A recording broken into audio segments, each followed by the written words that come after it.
And the next one is the Longhorn Project. Andrea Wilson?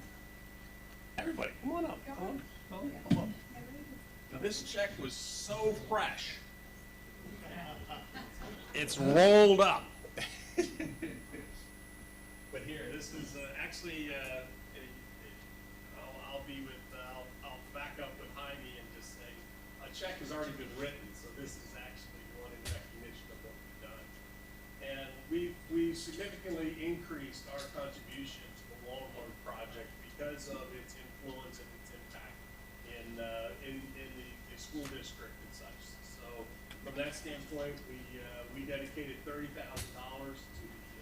to the Longhorn Project, which I think puts us right up there with some of the main contributors. So we thank you for what you do. Thank you. Absolutely. Okay, thank you. So, thank you very much for this. First of all, it's an honor to be here. Thank you, everybody. So just real quick, because a lot of people don't know about the Longhorn Project, so let's do just a real quick spiel. But it was founded in 1996 by George Abbey, who recently passed away, and his inspiration was to have a place for education. Dr. Mossman was then the superintendent at CCISD, and it was her vision that they create a field trip program for agriculture and STEM. And then eventually she became the superintendent and still championed it. And then Paul Tomasi was the school board president, and she championed it. Not only she championed, but she started a ranch just so her daughter could show Longhorns that my son even drew to show. And Councilman Ashley Plume's mother-in-law is one of our school teachers. So this kind of runs pretty. Anyway, so George started in 1996, and Dr. Moss's vision was to have a field trip program. So up until 2015, the school district ran the Longhorn Project under Sandwich Theater. And in 2015, we created a 501(c), so we could offer this program to other school districts and also lessen the burden, the financial burden of the school district. And so since 2015, Dr. Mossman was the chairman, and she's really needs to be the chairman. So I've been the chairman since 2015. She does that too a lot. And I just feel like I'm walking in such, wonderful shoes, and George Abbey is such an inspiration, and she's every day, and Dr. Mossman and so many other people that have been involved in this program, Paul Tomasi and Luke Greenman, and just a ton of people. So today, we are still going strong. We have about 5,000 students that come out for their field trip every year, and our slogan is inspiring the next generation of leaders in agriculture and STEM. And CCIC sees all the fourth graders, and we have several other school districts that send their students out there as well. And then we started a summer youth camp 3 years ago, with 2 groups of 17. This past year we did 3 groups of 12, we had 36 kids. And the 13-year-old was like, what are we going to do? We're going to be 14 next year. So we're right the age. Because they've come 3 years in a row, and they are just great kids. And so we also have a show team. And this year, the first year that we're not actually trailing them ourselves, we have somebody that comes and gets our trailer and their kids, and they take our Longhorns, and they go to show. As you can see, we've been doing this a long time. It's just a lot of work. So our focus is really just continuing on fundraising. And so the money that y'all contributed to the Longhorn Project, we do a great portion of it to fund our event that we had last Saturday at Bars 295. The owners of the bar are big enough that Mike Robinson, Dr. Brent, and Mike Estimate sort of adopted us 3 years ago after COVID, because we just lost so much money. They adopted us, and they have let us use their venue, their concerts for our fundraiser.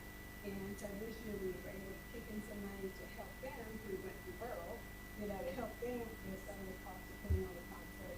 While the concert did not bring in the numbers that we expected, we will never have another one for the air show weekend, and all this. There's too much going on this weekend. But we've had them on Friday nights, and they were very successful. But we did very well in the auction part. It's just that we didn't have the attendance, because I was hoping to put more heads on beds at our host hotel. And so I worked with Ashley Williams at Courtyard Marriott, who was a gem. And in September, we got a call from the cavalry in Helene, and they needed to house their 12 horses and 2 mules somewhere because they were performing at the Pasadena Rodeo. Well, they couldn't find any place, so I got massive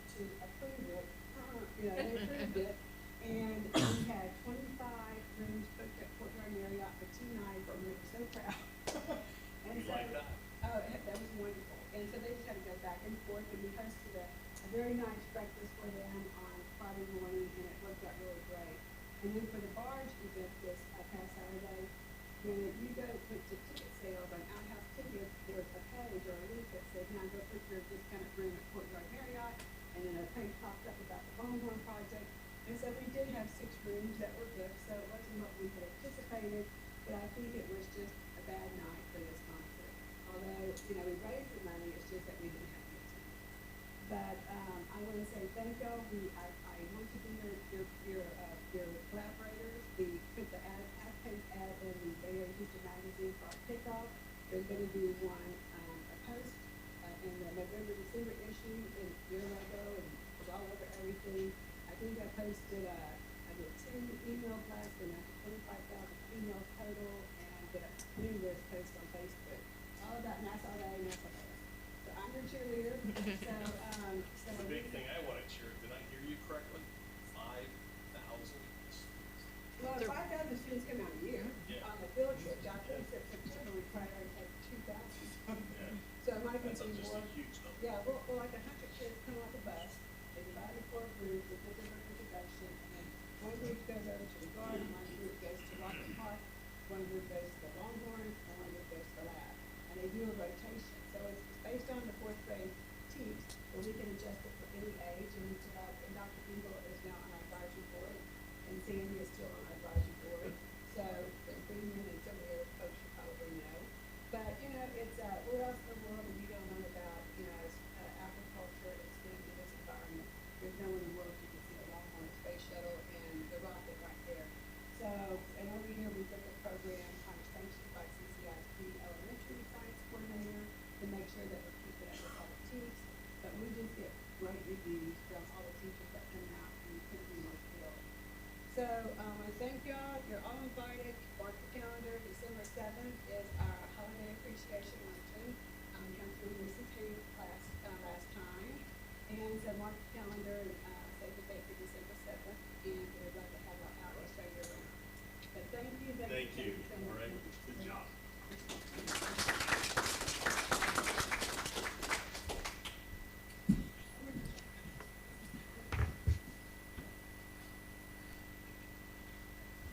Okay, next is the citizens' comments and public hearing. Are there any citizens who want to mention anything to council?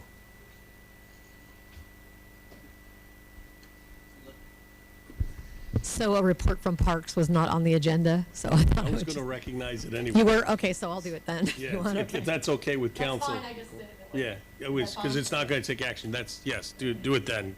That was just an oversight, Okay, I was gonna do it. so that's all right.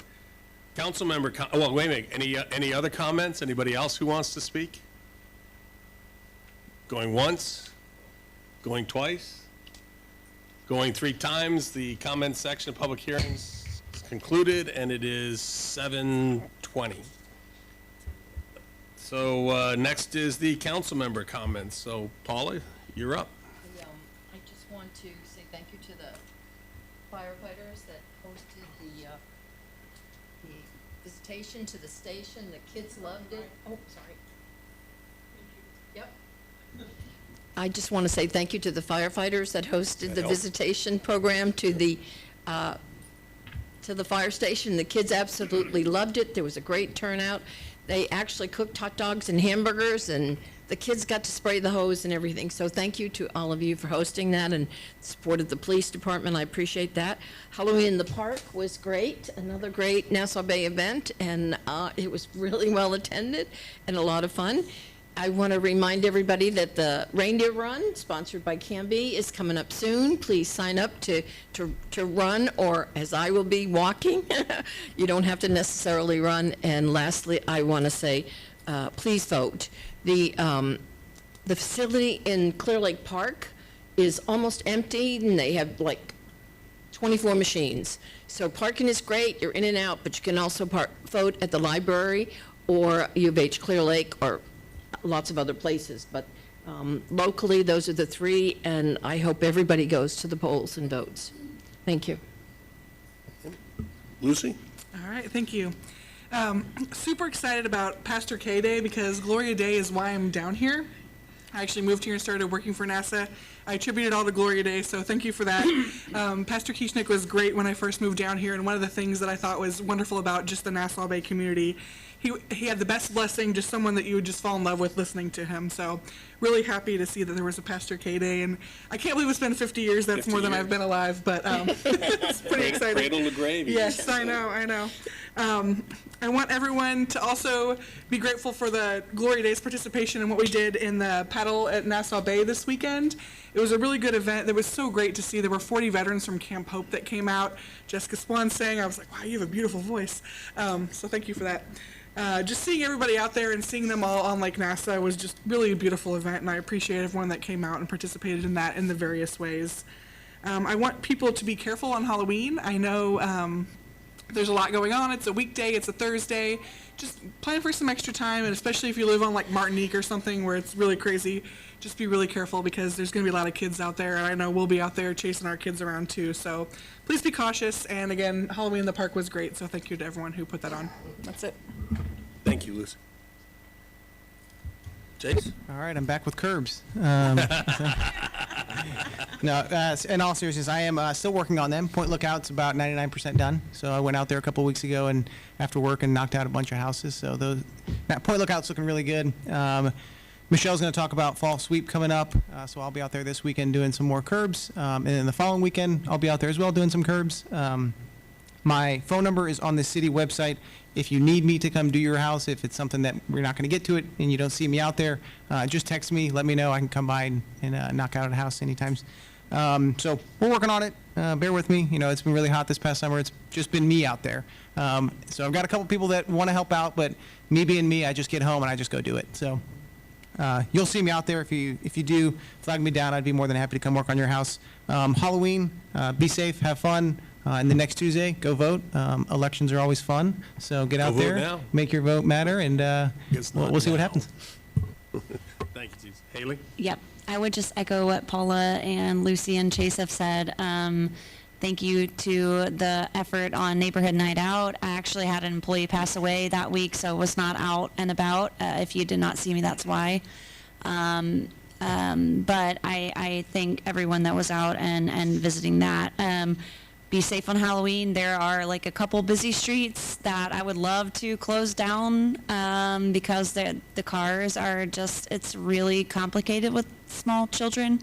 And so we'll continue discussions on that. Other than that, just thanks to everyone for their work on the fire department, on this neighborhood and Neighborhood Night Out month. So thank you. This month we got to go, I don't know if this, It's green light. okay. This month we got to go to the TML conference, some of us did, which was pretty cool, kind of expanding our knowledge on all things city business. So that was neat. Yeah, Halloween might be a rainy one. I mean, we need rain, but I saw on the news today that they're expecting, we're expecting rain of all days on Halloween. So the rain is good, but on that day I wouldn't have picked it. But yes, the reindeer fun run. Thank you for mentioning that, Paula. Working hard on that. I was at the paddle event with the reindeer fun run information. We have lots of registrants, but we could always use more and more sponsors. And I've actually put a stack of information at the front there where the agendas are sitting. You can pick up a small flyer. It has like a QR code, and also we need some volunteers. So if anybody would like to volunteer, that would be great too. And then there's a sponsorship sheet if anybody knows a small business that wants to get some exposure, or a larger business, any business that wants to help and jump in. We would love to have some sponsorship and support in that way. A while back, probably like 3 months ago, in July, I forgot to mention that, and Canby didn't announce it, but that Canby gave the remaining amount of the duck feeder funds to the city for allocation to the animal shelter in the amount of $1,852. So the duck feeder account is now empty, and all the funds have been handed over to and allocated to the animal shelter. So I just wanted to update everybody on that. And that's it. That's all I've got. I'll keep these short and sweet. I echo what everyone said. We've had a lot of fun events around the city. The fire department open house, a lot of the church fall festivals were a lot of fun, the air show, Halloween in the park. And I'd also like to give a shout out for the paddle event this weekend to Jim Stoa and David Blatt. I think this is the year they've really got a lot of great traction. And I really hope to see a lot more participation in years to come. And it was a lot of fun seeing the vets out there getting crazy on the kayaks. So a really, really good event. I think that's about it. I would just say get out and vote. And at Gloria Day, they're having the remaining a Christian during an election. It's been a series. I'm not a Lutheran, but it's been a really fun one to attend, and I think it's spot on for our city. And then lastly, don't forget about Fall Back this coming weekend. To what everyone else's point, please be careful out there at night. If it's pitch black, there's not only kids, there's golf carts, there's scooters, people whizzing by. Just please be extra, extra careful driving out there. That's all I had. Thanks. I've got some comments. There's some very significant things going on that I want to give visibility to. Some are just fantastic. The others are going to be challenges for this council. But I know council knows, or most of council knows, that we had submitted to the FEMA for approval for some capital projects to do some very large flood mitigation. And one of them is to dredge Lake Nassau. The other is to actually provide 480 three-phase power all the way up Upper Bay Road, as well as the enhancement to the drainage to Lake Nassau, as well as all the systems up there, as well as putting in a new pipe to take the floodwaters off of Davon and have them, instead of going to Lake Nassau, diverting them and going out to Cow Bayou. All three of these capital projects were approved by FEMA. I know you're going to give a little bit more of a description and things like that, I hope, in your city management report. But for those that have been talking about, potentially also fixing down at the marina, potentially using the spoils down at the marina to raise the marina and to potentially fix the pool from the flooding areas. This is the first domino for those projects, and I believe, I don't know if you have the total for the amount that was there, Paul. Did you get that? But I believe it's in the $300,000 to $400,000 of grant money that was provided, and this will do the engineering study and actually put the engineering plan so that we can actively go to funding for construction. And I know, given what we have, either we're going to be able to get the grants through FEMA to do it, but at least one and probably two of these we'll be able to do on our own. And these are big projects. These are $2 million projects. So a really big domino fell this earlier in the month, and I'm really pleased with that. Some things, here's some tonight. We actually have some things in executive session I really wanted to give some visibility to. We've got some potentially some challenges that we have to do. I think you're going to hear a lot of information around the property at 18410 Kingstown Court. We've been challenging our counselor to look at, to make sure we cure that. And one of the things that we're going to be looking at is the process for forcing performance if it doesn't happen. And that will entice some potentially significant legal costs. I want to make sure that the citizens understand that we are looking to endeavor into that area so that it's not a surprise, but these could be very significant costs. But it's been approximately 10 years. I don't want to get there, and it's to me, if we don't draw a line at some point, that's what our plan is to do, is to draw a line, and either it's going to comply or we're going to go to court and force compliance. And just to give an indication, this could be in excess of $150,000 to $200,000 of costs that we haven't budgeted, but we'll figure out a way to do it because it's important to our citizens. The other, and there's an agenda item with a Sapphire. There's been tremendous amount of progress with inspecting and arranging folks. I think the number's up to about 37 that have been organized just at the Sapphire. There's 8 or 9 more at the Bay House. We are continuing the process to be able to execute and ensure public health, and we're committed to do that. We've spent some funds here, and you'll have the specifics, but this also could go up to an area of like $75,000, and I don't want anybody to know that we're trying to hide anything along that line. I think, as Paul says, our city manager, this is the right fight, and we're going to take it to its conclusion. The last thing, and again, it's going to be in an executive session, we talk about, we have discovered that the spouse of Kayla Sullivan has been without health benefits that we as a city should have been providing her. And we are looking to move to fix that, and fix that hopefully tonight in that regards. One of the things the state of Texas and I believe everybody on this council believes that we need to stand behind the spouses and family. There is a minor that was involved with the family too, that they should be given every benefit to support, given that their spouse had been fallen in the line of duty and here in Nassau Bay. So it's been about 5 years since that's happened, and I believe my hope is we're going to close that. But again, that's going to be something we're going to have to pay for, but it's something I think is our obligation and honor to do. So those are the big things. The fun things is I'm continually amazed, and it brings such a smile to my face, of the things like the fire department's open house and how many people are there. Jim Stoa and David Blatt, like you said, the paddle on the lake, the fall sweep that's going to be coming up.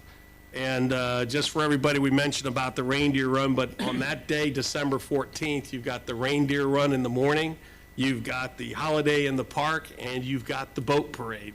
So we're moving into, where we've done a lot of events, but we've got a whole lot more that are truly the best of the year coming up. So there's huge number of events. And I got to give a shout out to the Special Events Committee, particularly with Halloween in the park. There was probably 400 or 500 people, and I was amazed. There was a majority of it was Nassau Bay. I could not believe the number of kids. There was also a good mix of people who came from outside the city, so it was a great show for the people there, but it was great, clean, fun, and I really, really appreciate the efforts of Michelle Michelli and Michelle Barecki and that whole special events. They did a fantastic job. So with that, those are my comments, and we'll move forward.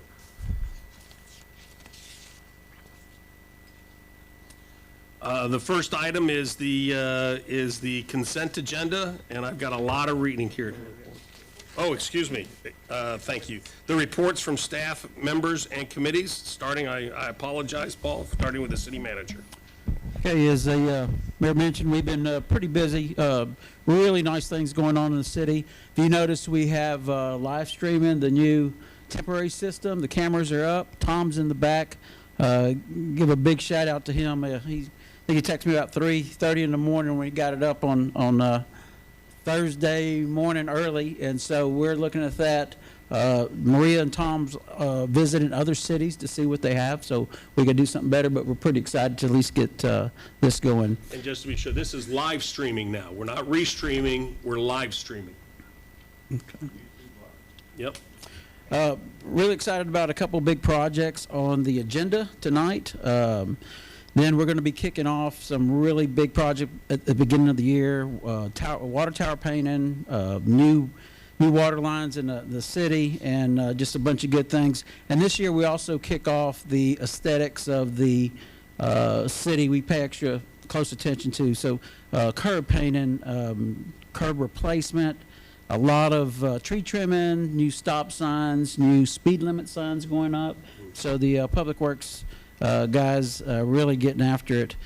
You'll see the holiday lights on Saturn. They were installed. I think they're still working on them. Got the new sign display downstairs at City Hall that was lit up Friday evening, and that was just preloaded messages. We'll be changing that as soon as we learned about that. And then also Worked with Methodist, got a representative here on the banners for breast awareness, the pink banners going down Nassau Parkway. Worked with them and installed them. They paid for everything, and then we just installed them to help them out. Animal control is doing good. We got, special on animals, so for the holidays, you need something, buy one, get two free. Get the Yeah. whole litter, right? And as the mayor mentioned, the scoping project, that came out to $180,000 that we're going to be receiving. For the cow bio, we'll be able to take more water from Point Lookout in that area, send it down to cow bio. Also, the dredging, real excited about that. Maybe putting a massive pump house, be able to pump that out in case we have a few more storms come in, hurricanes. And then electrifying Upper Bay from David Braun up to, I think it's about halfway down, but I'm also working with Centerpoint, and I'm trying to get that funded 0%, hopefully out of. You should explain that more. So what Paul's trying to say is we have a very large generator, what is it, 400 kV? 550 kW. 550 kW generator, and if Centerpoint takes us to 480 to the opening of David Braun, that means we can tie in these projects as well as the electrification all up Upper Bay Road, which means we would no longer be dependent on Centerpoint for our power relative to make sure to keep our streets free of water during a major storm. And our objective is to be able to withstand a 12 to 14-inch storm without having water in the streets. So that's what we can only do about 3 or 4 right now. And then with that, we're looking at bringing up some of the 6-foot elevations to some of the cul-de-sacs and maybe around the park. Something really, really nice, just not mounting up dirt. We want to do something really nice and flagstone and to keep that water out from us. And then, lastly, we're excited about the holidays, staff taking vacation, getting out with family, and just enjoying a really good year. I think we had a really good year, so pretty excited about all that. That's all I have, Mayor. That's great. Thank you, Paul. That's all you have? Chief? Thank you, Mayor and Council. For our numbers for September 2024, 238 calls for service responded to, 64 reports, 100 traffic stops, 84 citations, 52 warnings, 11 arrests. They were all misdemeanors, a total of 4,862 patrol miles. And our average response time for the month was 5 minutes and 45 seconds, so a little bit higher than usual. But we had some calls that were that tied up the officers before they could get to the next ones. So I just want to say thank you to everyone who participated in National Night Out, our community and our citizens and some of the council people. We visited a total of 14 different neighborhoods that registered with us this year, so the number's right about where we usually are. This past weekend, we participated in the DEA's drug take-back for the prescription medication. We ended up delivering a total of 191 pounds of unused medication to the DEA after Saturday. And that's a combination of what we was picked up on Saturday, excuse me, picked up on Saturday, and then also what we from our drop box here for the last 6 months. So we get a pretty good turnout there. Real quickly, just an officer recognition. Officer Moses Velasco was recognized earlier today by the Rotary Club of Space Center for their excellence in public service recipients for the year. One of 5 officers in the area that was recognized. Moses has been with Nassau Bay for a little more than 16 years, and he's got almost 19 years service total law enforcement. So that's all I have. So thank y'all. I did have a couple of things. So I noticed that there were a couple of stolen vehicles along with some forcible rapes that occurred this past month. Yeah, the couple of stolen vehicles were the same vehicle. Oh, okay. Yeah, one said it was a Chevy, the other one said it was a Dodge. So. I know we had one that was stolen, and a couple of weeks later it was recovered the same day, and it was stolen Well, yeah, again. that's not my question. My question is the flock system. So when those vehicles get stolen, does that get entered in? Could we get notification if, say, it's like in Seguin or Dallas or something like that? Yeah, as soon as we're notified. Okay. Have we gotten any hits, or have we inputted that data already, or how does that work? Yeah, we were able to track the vehicles with the flock system outside the city with other cameras from other cities. So it gave us a little bit of a lead on some of those, but the information doesn't go in until the report is made. Yeah, And sometimes those are, overnight. We don't get that information until 6, 8, 12 hours later. And then with the rapes, so the vehicles, that I know one of them happened in a vehicle, and then the other one, I guess, was at an apartment or something like No, that. I But can't go into too much because of Yeah, I know open that. I'm not investigations, but I saying- will say that none of those were, all of those people involved knew each other. So it's. Well, I don't want to talk about the actual incident itself. The flock system. So I just want to kind of bring it back to that. So if we have information on maybe that individual's license plate, does that also get put into flock to see if it's like, caught in another city, so that maybe we'll have, like what you said, a lead on where that individual is located at, or how would that work in that instance? If we need to. What we can use it for is to go back and see where the vehicles are coming into the city to give us an estimate of time to corroborate other evidence or other statements. So say these two individuals that did this, their information gets inputted into the flock system. If they were to return to Nassau Bay and it gets caught on our flock system, how quickly do you get notified? Immediately. Okay. And If the vehicles are put in the system, attached to a case, yes, they have to be flagged. in these two instances, do you know if they would have been flagged and put in the system? I don't know off the top of my head. Okay. There was other evidence that we had that we were working on. Okay. So. Have either of these two been apprehended, or? I don't know which ones you're talking about, and I don't know. Well, yet. I would hope There's- there was only 2 forcible rapes in the. So, yeah, There was assault, they're yeah. working on them. Okay, I just wanted to make So, sure that if there is something that we can do, I want to make sure that we're doing that, especially with the flock system that we've got in Yeah, place. the suspects are all known to the victims. Okay, Yeah. okay, I appreciate it. Okay. Isn't that usually the majority of the time with?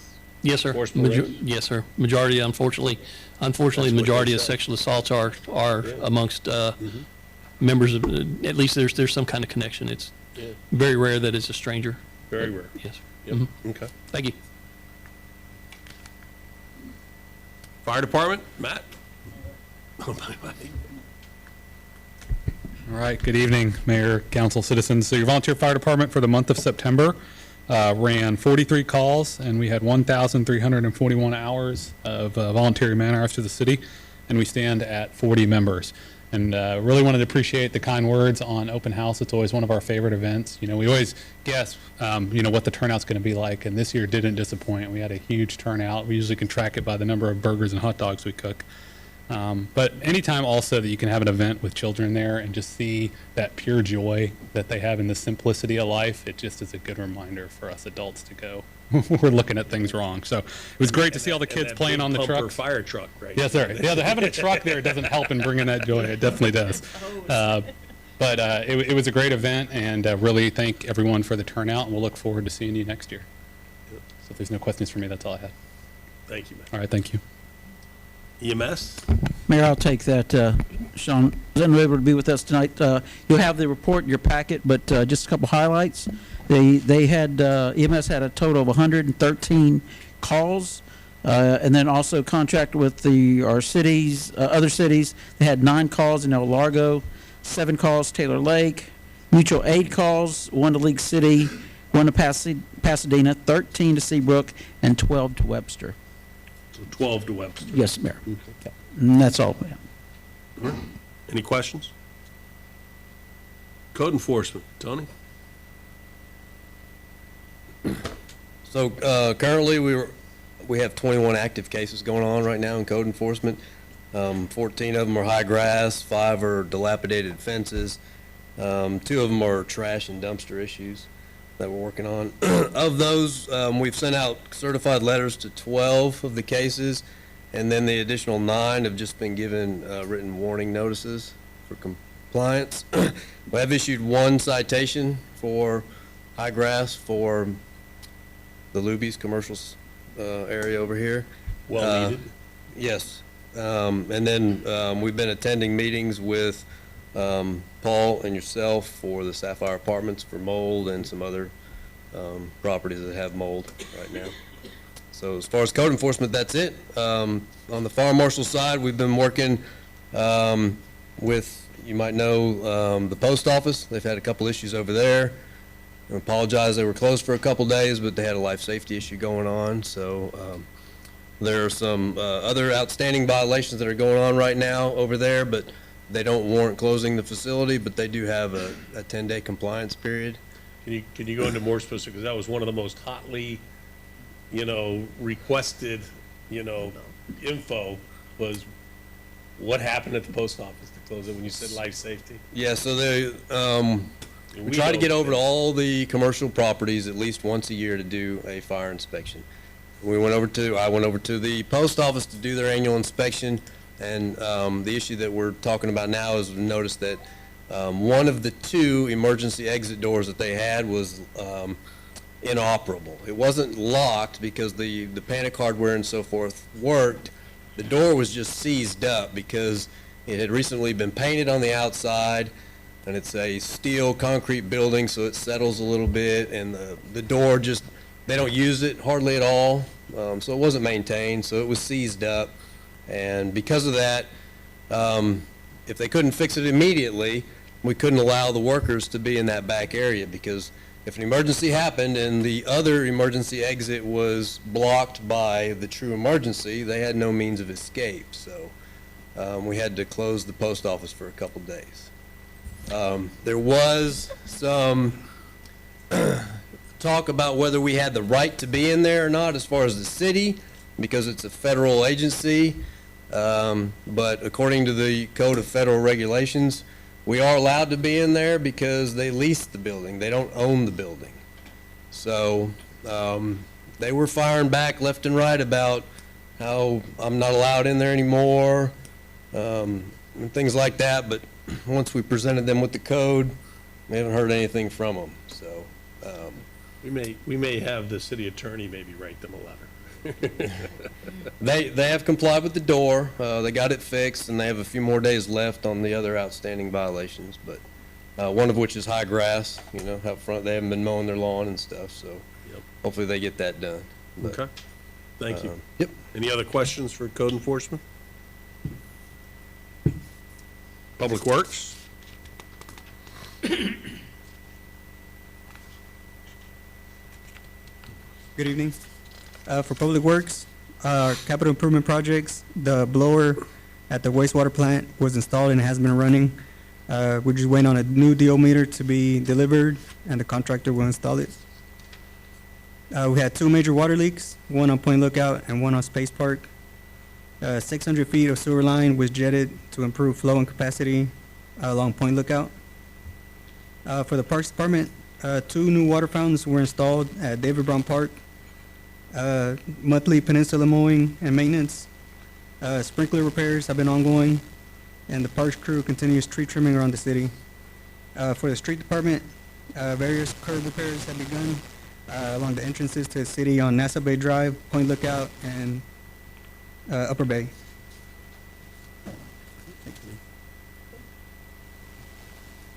That's it. Thank you. Parks and Recreation?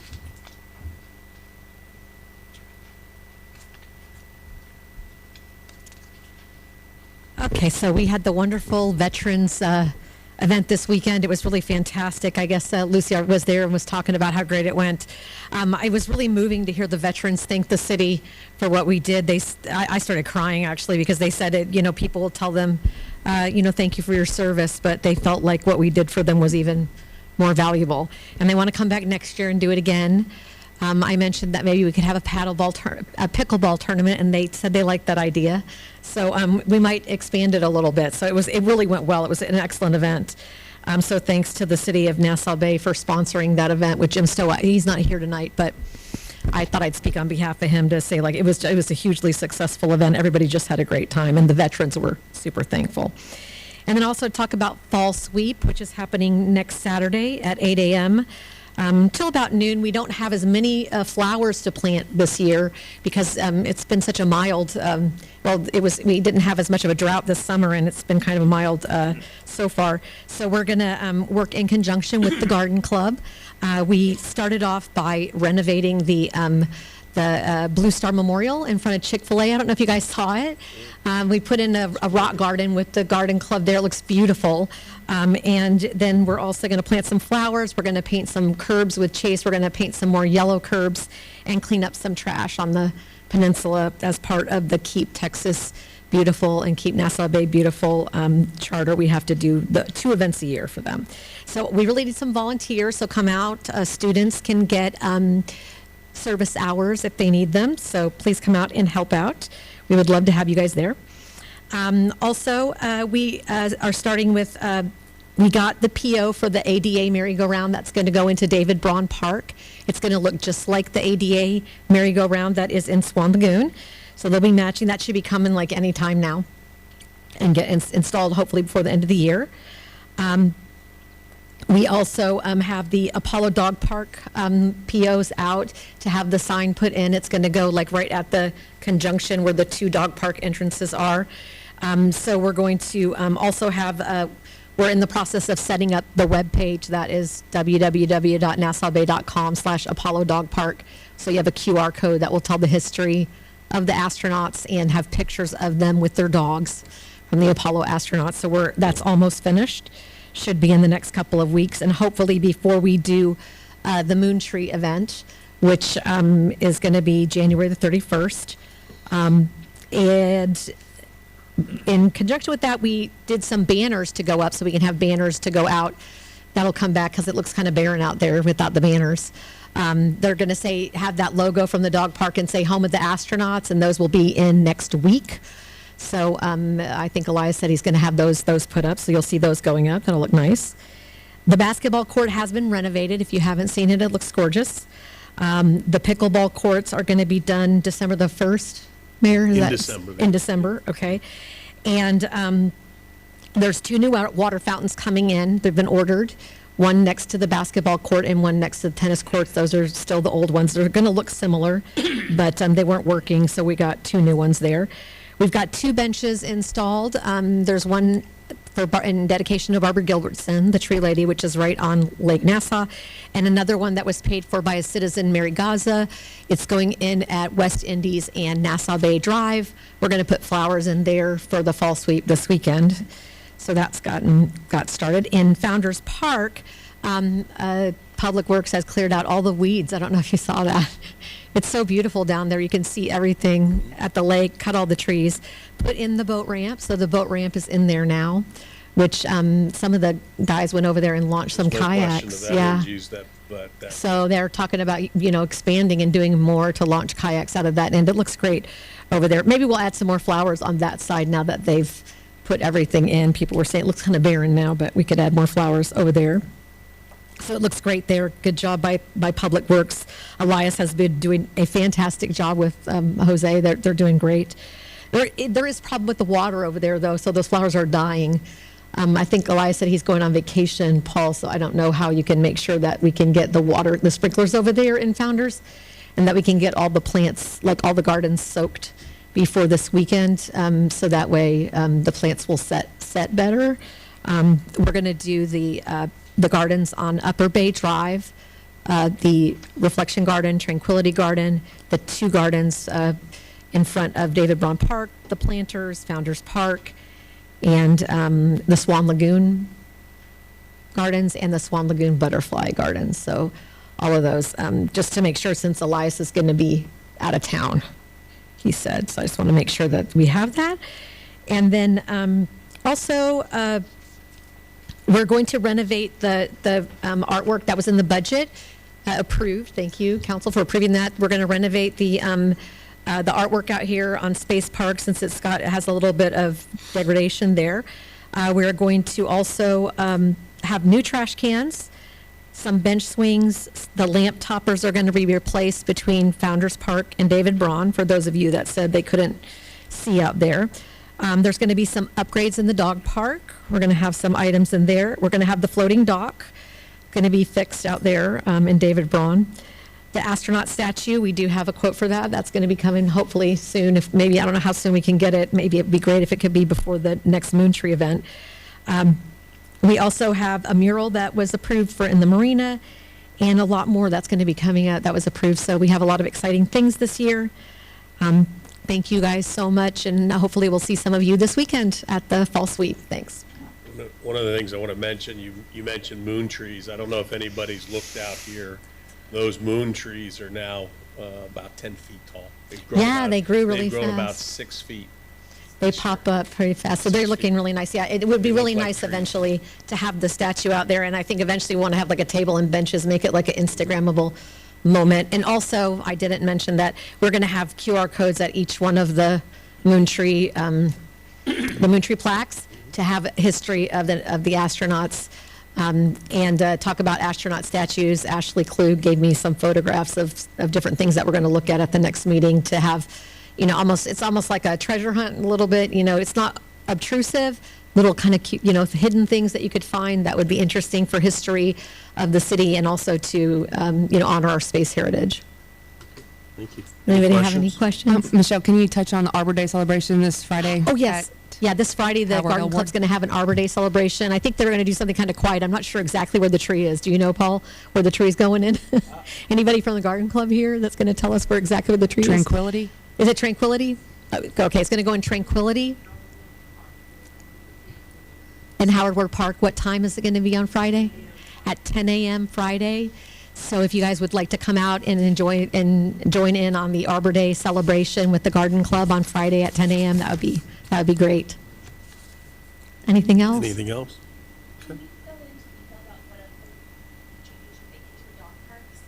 They just happened, and we used to install a train. Well, we did already, pave those gates when you're coming in because it was dirt and it was kind of yucky there.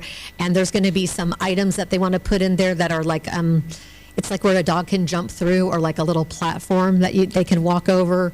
There's like a little tunnel there, and so a couple of pieces like that they want to put out there. But no, like, grass. That stuff is going to be, that stuff's going to be looked into as well at the same time. Yes. So all of that, like where it's going to be leveled and those pieces out there and get some new pieces. So we're looking at the whole thing. No. No, it's going to stay that size. Nobody wants to expand it. That's been talked about multiple times, but no. And you can also email Public Works for any maintenance like that. They'll take care of all that. Yeah. But we've already talked about that too. So that's been said already too. But we've already told Lias, so yeah. And the little water dishes and things like that. So. Anything else? Just one other thing that came up this weekend. I saw a resident out here this Saturday, and they were mentioning that the Peninsula Gate wasn't always open and shut at the hours it's supposed to be. So can we just make sure that that is being handled properly? I'm not sure who all, but it was the police, I guess. That's on us. Yeah. Okay. We'll work with, Okay. we'll get that taken care of. Isn't it on the clock? Really sweet resident, but It's not and automatic close. No, wanna it's get out supposed, there and go it's supposed to walking. be opened, I think. Oh, you're talking about the big gate? The big gate to the peninsula is supposed to be okay. opened Some- by, I I guess- thought the okay. police. some people No, that the wanted to big gate- utilize it the were big going gate- through the water and going around. So if to you get want to go on. walk on the Yeah, peninsula. it's on a Yeah. timer. We'll Okay. check into it. All right. Okay. Yeah, probably. Thank you. Yep. So that- And then in that the means past, if they- people haven't been able to get in, they've called the non-emergency police number, and they were able to go over there and open it for them, just in case you get a phone call, or somebody's down there and they can't get in. Anything else? All right, thanks, you guys. Special events, anything on special events? We kind of hit on a lot of it already. Yeah, I think you said the date is December 14th. I Is that believe right? it's December Okay. 14th. Yep. I'll look for a nod from Spencer. But it's from 1:30 to 3:30, and I know that, sorry to call you out, but Spencer has a list of multiple things that are actually going on in the city that day, so it's I was made aware that extremely it's busy day. probably going to be the most, busy day in the history or of the annals of Nassau Bay. Community's Reindeer Fun Run is the first event of the day. Yep. And we're came up with the slogan of "Spend the Day in Nassau Bay." Mhm. So we're promoting all the events of the day, and I believe there's 8, starting with the Reindeer Fun Run. And so we're promoting it, including special events, events, the parade, anything that's going on in Nassau Bay. And so we're starting with that. We're gonna have a QR code where anybody that's coming, they can scan the QR code and it will tell what time, location, all the information. So that will start the day. All right. Yep. Now, anything else? And thank you to all of them for Halloween. Yeah. Again, once again. There we go. And those dates will go into the next newsletter, right? We'll make it It should, yeah, Yep. because it'll be, website, newsletter. it should be out before the 14th. Now I'm going to go to the consent agenda. Now, there's going to be some reading here, okay? So this is consent agenda. All matters listed under these items are considered routine by the city council and will be enacted by one motion. There will be no separate discussion of these items. If discussion is desired by any council member on any item, that item will be removed from the consent agenda and will be considered separately. There are A through F. A is for consideration possible action to approve minutes of August 1st, 2024, August 7th of 2024, the special meeting that is of August 7th, and August 12th, 2024, the regular meeting. It's also a consideration and possible action to correction to the previous approved minutes for June 10th, 2024, regular meeting approved on September 7th, 2024, specifically to new business item number 11.7 to reflect the correct vote of 4-2 with, instead of 6-0, with Horton and Ewell voting no. C, consideration and possible action, resolution number R 2024-1028A, a resolution of the City Council of the City of Nassau Bay designating 3 authorized signers for banking transactions for the City of Nassau Bay accounts and authorizing the approval and execution of any related documents and repealing all resolutions or parts of resolutions in conflict herewith. D, consideration and possible action, resolution number R 2024-1028B, a resolution of the City Council of the City of Nassau Bay, Texas, designating representatives to transmit funds for investment in the Texas Short-Term Asset Review Program, TechStar, and further authorizing other actions as deemed necessary or appropriate for the investment of the local funds and repealing all resolutions or parts of resolutions in conflict herewith.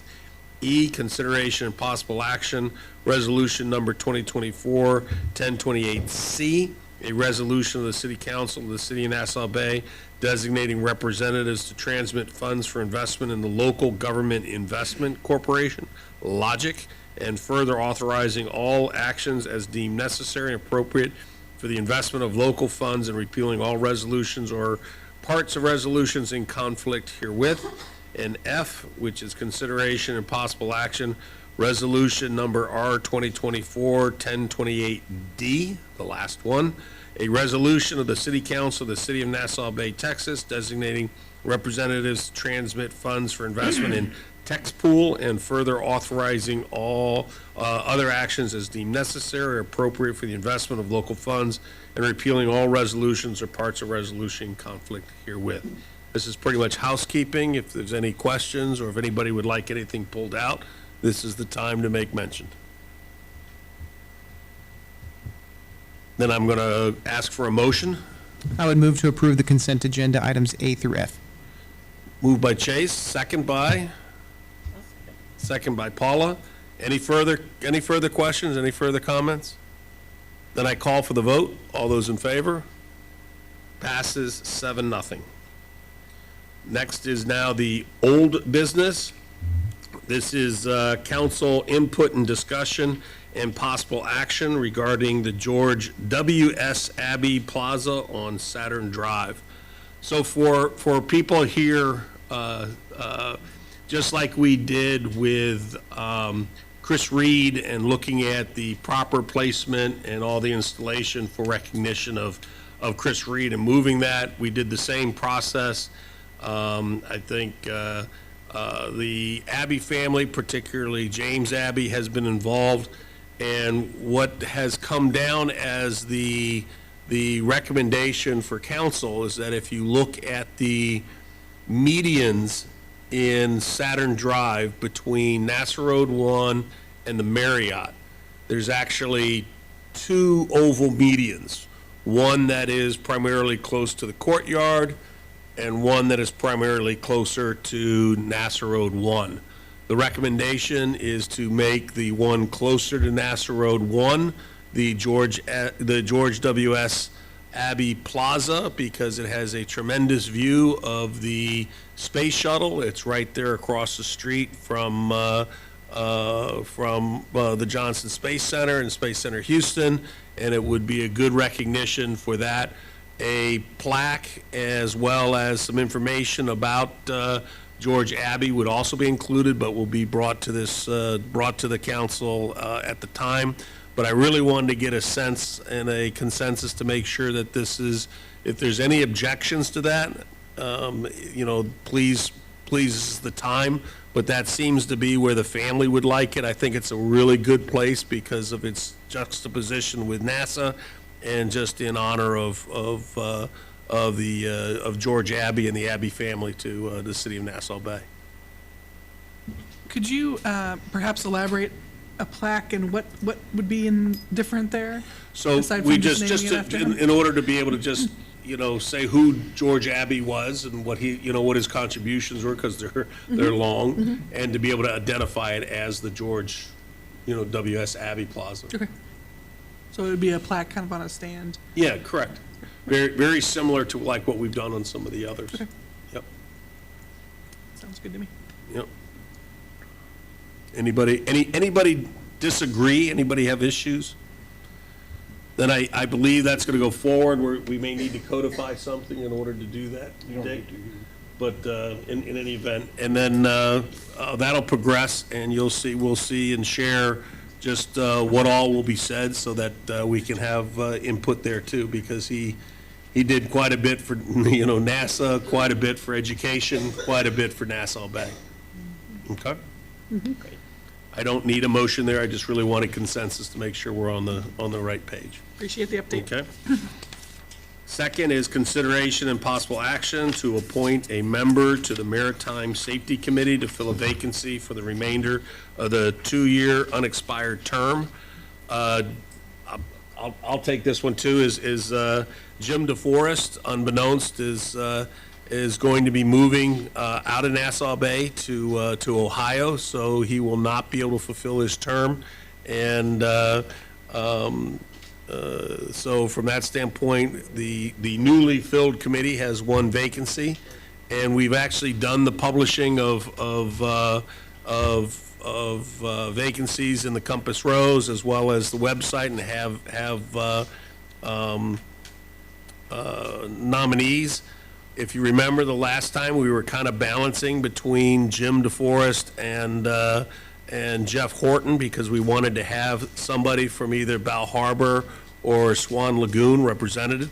So my thought, and I just raise this here for discussion, is that I think Jeff Horton would be a fabulous addition. He's in the right area for giving a broad, participation on the Maritime Safety Committee, and but I'm open to hear any other comments or considerations. Is he our only applicant from that area of the city?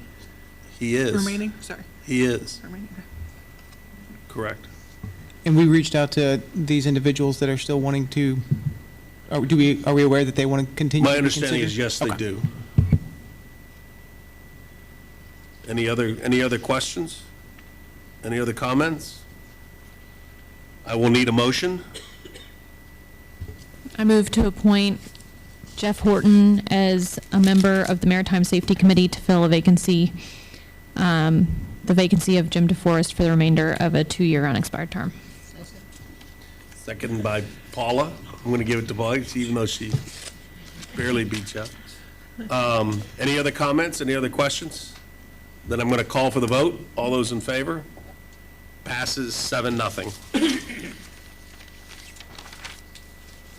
Moving on to new business, and I see a representative here is here, is consideration and possible action, second and final reading of ordinance number 2024-0909-C, an ordinance amending the comprehensive zoning ordinance number 02013-712 by acknowledging the change of zoning classification of .5022 acres, a half acre, of land generally located on the southwest corner of Nassau Road 1 and Upper Bay Road, also known as 910 East Nassau Road 1, from commercial C zoning districts to planned unit development, PUD zoning district, under ordinance 2002-557, providing for a penalty and for severability and providing for codification.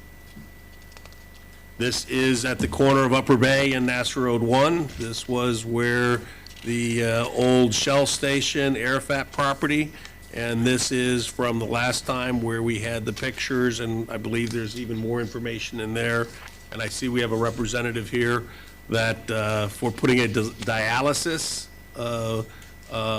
actually completely raising the structure and area and putting up a two-story, the top story being for the dialysis and the bottom for some retail, and with parking underneath. This is a second reading. Any questions, any comments?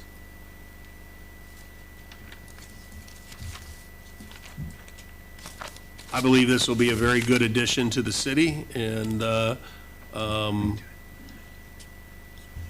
just want to make sure if there's any questions or anything, or I'm going to progress to a vote. Then I'm going to need a motion. I would move to approve ordinance number 2024-0909-C, an ordinance amending the comprehensive zoning ordinance number 02013-712 by acknowledging the change of zoning classification of 0.5022 acres of land generally located on the southwest corner of Nassau Road 1 and Upper Bay Road, also known as 1910 East Nassau Road 1, from commercial C zoning district to planned unit development PUD zoning district under ordinance 2002-557, providing for a penalty and for severability and providing for codification. I'll second. Seconded by Lucy. Any more comments? Call for the vote. All those in favor? Passes 7-0. Congratulations. When do you think you'll start breaking ground? That's fantastic. That's fantastic. That's we'll certainly put a new chapter to that property. That property has quite a storied history. So, thank you for that. Really appreciate it. Yeah. Item number 2, which is consideration and possible action, second and final reading of an ordinance number 2024-0909-B. An ordinance of the City Council of the City of Nassau Bay amending the Code of Ordinance of Chapter 20, Utilities and Services, particularly establishing water and sewer rates, provided details related hereto. This is basically the final reading from the action we did for changing the water rates, which is assumed in the budget. Any comments? Any questions? Then I need a motion. I would move to approve ordinance number 2024-0909-B, an ordinance of the City Council of the City of Nassau Bay, Texas, amending the Code of Ordinance at Chapter 20, Utilities and Services, establishing water and sewer rates, providing details related thereto. Do I hear a second? Second. Second by Paula. Any final comments, questions? Just appreciate no impact to residents. Yep. No impact to residents. Yep. Then I'm going to call for the vote. All those in favor? Passes 7-0. Item number 3, consideration and possible action to approve ARC Engineering's recommendation to award a bid of the emergency 36-inch stormwater sewer replacement project on Point Lookout Drive at Booth Bay to Lucas Construction Company for a total of $190,925. Paul, did you want to put any information here? Yes, Mayor. So this is a big line that is starting to collapse. It's about 267 feet. And then we've also run into some issues with other lines, so we have to put in a conflict box. But Lucas came in, lowest bidder, qualified bidder. He's done a lot. They've done a lot of work for us. Still doing a lot of work for us. And so this is between Point Lookout and Booth Bay. And we went out for 6 quotes and only 2 responded. So this was the lowest bid, and we're... Only 2 responded? Mm-hmm. Yeah. This is a difficult repair. It's going to be a lot of open cut, a lot of fence removal next to swimming pools. A lot of contractors didn't want it. And so the recommendation for councils to approve the lowest qualified quote to Lucas Construction in the amount of $190,000. $190,925. Not really, but yes, I will confirm that there were only 2 bidders out of 6. So we can't ask questions on Not really. No, that's okay. Yep. Any other questions? Paul, can you clarify? I thought I heard you say someone else besides McKinney Construction. It's in your packet, it should have been. I mean, I see King, it. I King just thought I heard Solution? you, I thought I heard you say another name. No, Lois or Lucas. something? Lucas. Lucas? Lucas and King Solutions. Okay. Yes, ma'am. All right. And just so I may anticipate the person who made a comment, we put out 6, but only received 2. Yes, sir. We're still allowed to go forward because we're supposed to have 3, but we did the things here. And I am very familiar with Lucas Construction too. They do quite a bit of the construction throughout the city, have done the majority of our water distribution as well as other projects in the city. So they're a very well-known entity to us. And then also, Mayor, since we are still in hurricane season, we're pushing them to hurry up and get in and mobilize. Yeah. And so we've got another 30 days left at hurricane season. So they're very familiar. They're ready to go. They actually got us, they'll get a call tonight to go forward. So. Okay. And it is an emergency, so that's kind of the other thing. So where does it start if it goes to Booth Bay? Remind me, you just said that? Point Lookout, and then it goes down south through 2 houses, about 267 feet. So it's through 2 houses on Point Lookout down to Booth Bay? Yes. I don't have the map in front of me. From Davon? Oh, okay, I see what you're saying. So it doesn't go right. down Booth Bay, it goes from Just that Davon stretch. to Point Lookout to Booth Bay. Yeah. Okay, yep. Okay. That's across the street from my house. And notifications to citizens and everything along that line. Yes. We'll be working with them closely. Okay. Yes, Mayor. What's the impact? Is it like going to dig up the entire street, or is it going to dig up half the street, or is it going to dig through people's yards? Or what's It's going to be a combination of all. fun? Yeah, but it's where because you got to cut over to the other side to Booth Bay. Yes. Correct? Yes. So it'll be one side, they'll do one part on one part. side on the Yeah, and then on the open west cut. side, and then they'll open cut on the Yeah, then east open side. cut, and then put a, since it's 36-inch pipe, I'm sure that junction box conflict box is going to be 42, 48 inches. It's And going if to you be pretty see some of big. the street that needs to be repaired that's contiguous with it, Anything that is impacted, we will replace. put it on. And yeah. how long? How Because it long? goes under Point Lookout, right, to get to Booth Bay? Yes, it does. Yeah, It goes catty corner. Any estimate on how long the project will take? You remember them talking about that, Liz? I would say about 3 weeks. 3 weeks. That's not horrific. Yeah, they'll probably have multiple crews on big jobs. They'll probably have about 3 crews working. So what you're saying is I'm going to be taking Barbuda out of the neighborhood for a while? You're shutting down the main road. Thanks. Right? Any other questions? Any other Further down comments? From your house. It won't be? Then I'm going to call for a motion. I would move to award a bid for the emergency 36-inch storm sewer replacement project on Point Lookout Drive at Booth Bay to Lucas Construction Company, Inc. for a total amount of $190,925.00. Do I hear a second? Second it. Second by Paula, you're right there. Any other comments, any other questions? This will help drainage into our soon-to-be dredge, Lake Nassau. That's where that flow path goes, so it It is, is part yes. of the bigger process of what we need to do to remove stormwater from our streets. It so. is, correct. Okay. And I want to give thanks to the residents out there. During a rain event, they were sending me pictures, and that's how we actually found out that we had a problem. Thank you, Allison. Yeah, yes, Alice, yes. And Brian Brown, yeah, he was sending me a lot of pictures, yeah. Okay. So that, I have a second. Did I call for the vote? You did not. All in favor? Passes 7-0. Fantastic. Here's what I'm really looking forward to. Number 4, consideration and possible action to approve ARC Engineering's recommendation to award a bid for the Nassau Parkway 12-inch water line replacement and enlargement project to McKinney Construction, Inc. in the total amount of $1,041,211.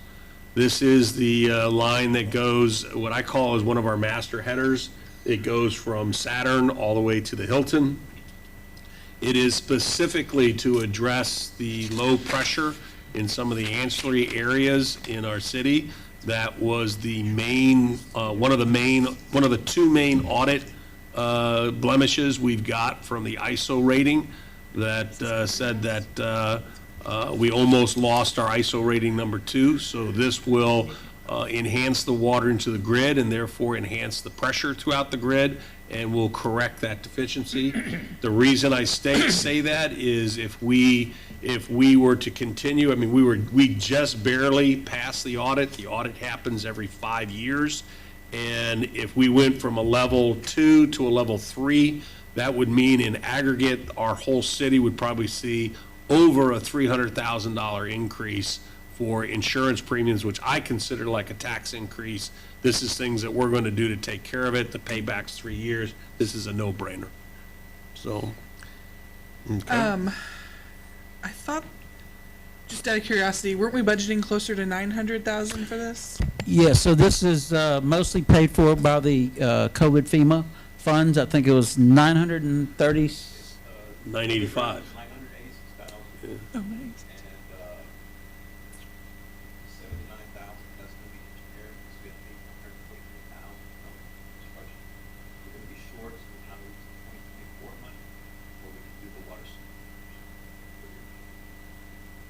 Or we can see how we end up and see whether or not whether we make the water funds from our increase that would make up for this anyways.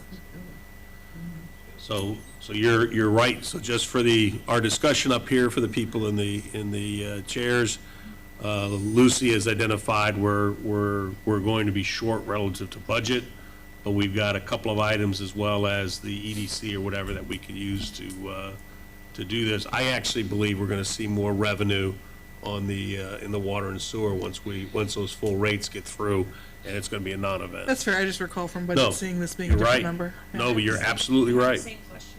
Yep, absolutely right. So that's out there. Okay. Yep.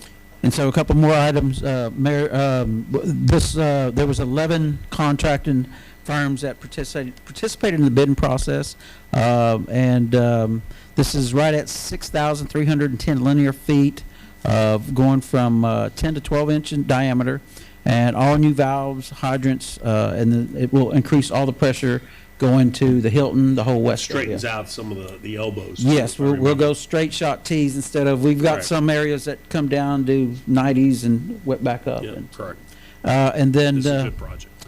and so at the McKinney Construction, they're doing a big job for the city of Texas City, and so they'll be you're getting rid of that, finishing that job, and then hopefully starting with us. So they do really good work. Arc Engineering is familiar with them and their work. And how long will it take? This one was, do you remember, I want to say, 6 months. hold on, I think it was 6 to 8 months. 6 to 8 months. Yes. Thank you. With no impact to Nassau Road 1 traffic, correct?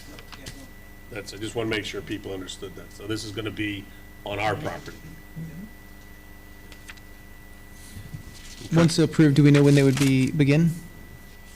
The timeline, I want to say it was right after, around January 10th, 15th. They wanted to get through the holidays and not impact a lot of things, so, beginning of the year.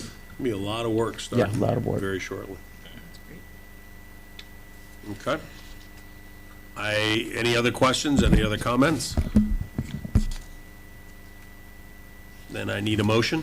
I would move to award a bid for the NASA Parkway 12-inch water line replacement project to McKinney Construction, Inc. in the total amount of $1,041,211.00. Do I hear a second? I'll second. Second by Paula. Any further comments? Then I'm going to call for the vote. All those in favor?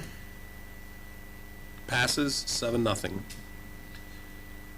Next item is the item number 5, consideration and possible action to approve the contractors for the RFQ 2024-03 2022 Flood Mitigation Assistance Program for the Home Elevation Services.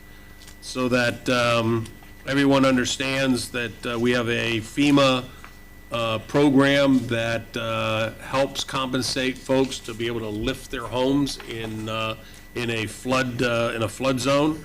We've actually done, I believe, about 86 of these in the city, and this is going to be what, another 17, another 19.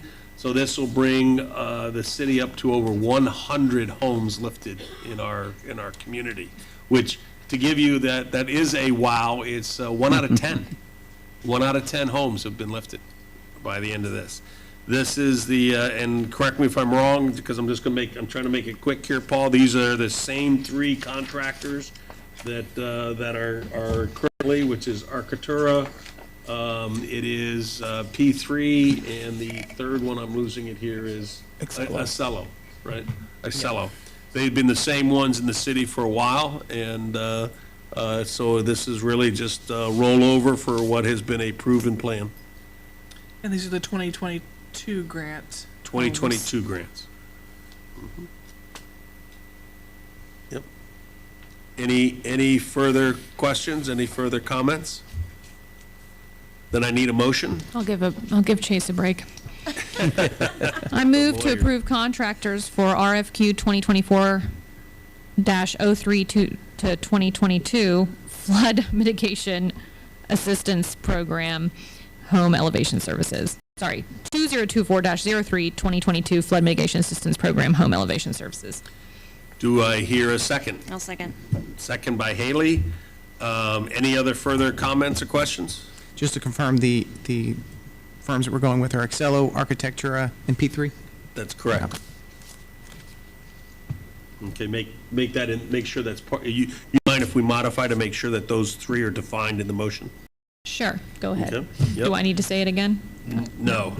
Good. I just want to make sure it's in the minutes so that people, because it's been very much communicated here. Then moved by Sarah, second by Haley. Then I'm going to call for the vote. All those in favor? Passes 7-0. The next, and this is one we may slow down a little bit on because this is an important one. All of them are important, but this is one that's high on my list, though, is consideration and possible action to approve and designate funding for a multifamily code enforcement project. And again, cutting through all that, this is for the Sapphire. This is the work that we're doing in order to be able to provide the independent verification of the presence of public health or toxicity, otherwise known as mold, that's in there. And this has been done pretty much on an emergency basis so far. It has been done with the support of this council, and I believe from the things here, and a very broad support of our citizens to make sure we get to the bottom of what's happening in the Sapphire. But Jaime justifiably has just said, hey, this is probably going to end up costing about $75,000 when we're done, and that's if there's no legal challenges. This is just being able to get to the point where we need to do to make sure things are fixed properly. And right now, and correct me if I'm wrong, Jaime, we had talked about he's going to pull this from reserves, and either one of 2 things will happen. We will either have an outfit called the Economic Development Corporation or the TERS be able to provide. We have funds in each one of those to make sure this is not done on our property taxes. Or we're going to have to look at creative ways to make sure those are replenished in next year, because these will come out of reserves, and Jaime wanted to make sure that was clear for visibility to citizens as well as consensus on council. Do we anticipate similar expenses for other apartment complexes or similar buildings in the city? My answer would be yes. I mean, this is very transactional. They take air quality samples, they pull a vacuum through a certain time and volume, and they take swabs throughout the place, and they identify, and that's a transactional type thing. So however many we actually inspect will determine exactly how much we So spend. this is just covering the first chunk of How potential. much have we spent so far? So far, right at $15,000. So we've only spent about 15 so far, and that's done about 25 apartments, soon to be 37. And out of the 37 requests that I had. That's just Sapphire. So there's That's just also Bay Sapphire, House, there's yes, another Mayor. 10 at Yeah, Bay House, and then I've got possibly one at the Voyager. And so the 37 that we've gone to and looked at, there were 25 out of the 37 inspected. The rest either moved away or didn't want to come in. And then that is not the invoice I've received yet for those from Safe Built yet. And so I think they spent probably about 40 hours there. Yeah, I was going to ask if that included our safe built expenditures. Not yet, not yet. We hadn't seen that. I know she was out there probably about 40 hours, $85 an hour. And then that doesn't include anything else from the building official side of it. And just because I want to raise visibility there too, the Safe Built has designated a state licensed code enforcement official as part of this. So the funds that would normally go for salary is being used here, and we haven't really even tapped into that. So it's going to be fairly budget neutral on that end. Even though we'll see as the numbers come forward, we will present the numbers, because I don't want there to be any lack of transparency in what this is going to cost. It's something that has to be done, in my opinion, so. Yeah, that's what I exercised and gave Jaime the direction that this is a public health. It's, from what we saw was an emergency, so I enabled the use of reserve funds, but now we've had it for a little while. We want to make sure everybody else is okay with that, to make sure we pull from the right bucket. Okay. I just want to say that although I feel like the apartment complex should have been doing its due diligence and taking care of its people, the bottom line responsibility, if they're not doing that, we have an obligation to our residents. And what we've heard from the citizens living in some of these apartments is pretty sad. So I'm glad we're moving forward and holding them accountable. Although I don't feel like it should be our responsibility, but bottom line it is. At the end of the day. That's right. So I feel pretty strongly, and I think this is the whole reason, the main reasons behind local government is public safety and public health. That's right. Thank you. So, yep. Okay. So I would like to hear a motion. Do you need a motion here? Or is that consensus? I believe you need a motion, Jaime, correct? So I would like to ask for a motion to be able to designate the funds for multifamily code enforcement project to be done through the emergency reserves for public health purposes. I'd like to make a motion that we approve and designate funding for the multifamily code enforcement project in the interest of public health from our emergency reserves. Do I hear a second? Chase beat you this time. That's good. He couldn't get a stay out of it. Yeah, I have a motion by Lucy, a second by Chase. Any further discussion? Then I call for the vote. All those in favor? Passes 7-0. You got what you needed, Jaime. Okay, another fun one is consideration and possible action to approve the purchase of an animal control cargo van through the local government purchasing cooperative in the amount of $63,590.25 to be used for the transportation of animals during an emergency event, most likely for a hurricane event. This is to be able to evacuate and not leave behind our animals during a potential catastrophic event. The funding for this, and I think this is a great story, is a citizen of Nassau Bay actually donated their house to from when they passed away to the proceeds to the animal shelter. Funds were in excess, I can't remember, but it's in excess of $250,000 that a citizen's home sold for and is in bank, so this has no impact on there. In fact, there are probably reserves of another $200,000 in this fund that's been put aside, and I believe it's a very necessary expenditure, one that is in the guidelines for the homeowner who had actually donated their house. Did I get that right, Paul? Yes. All right. Any questions? Where will the vehicle be housed? It'll stay at animal control.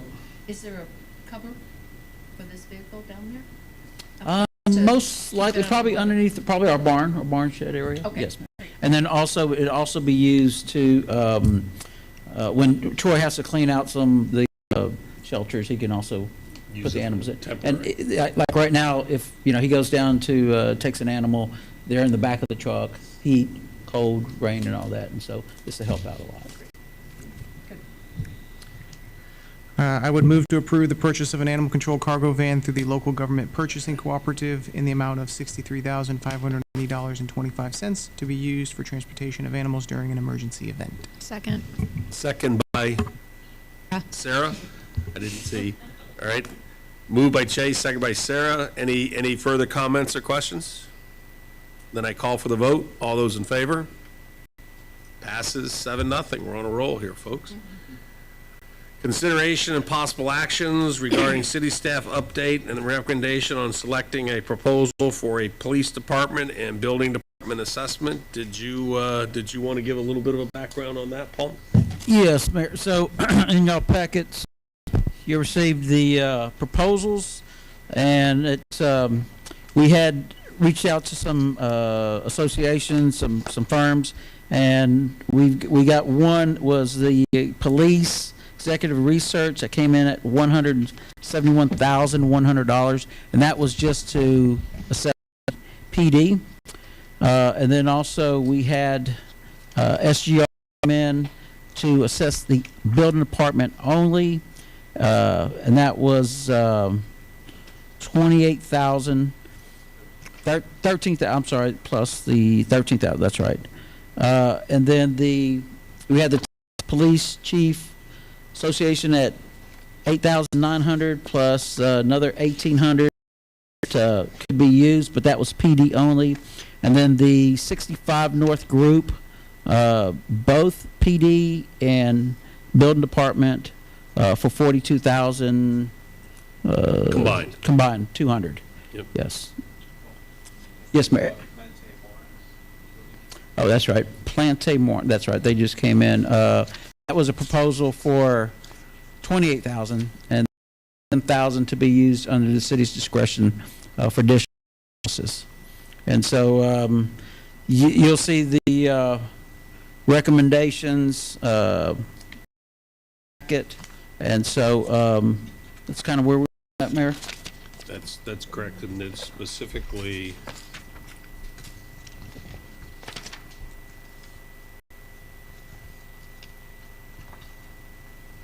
not SGR, but it's the 65 North? 65 North.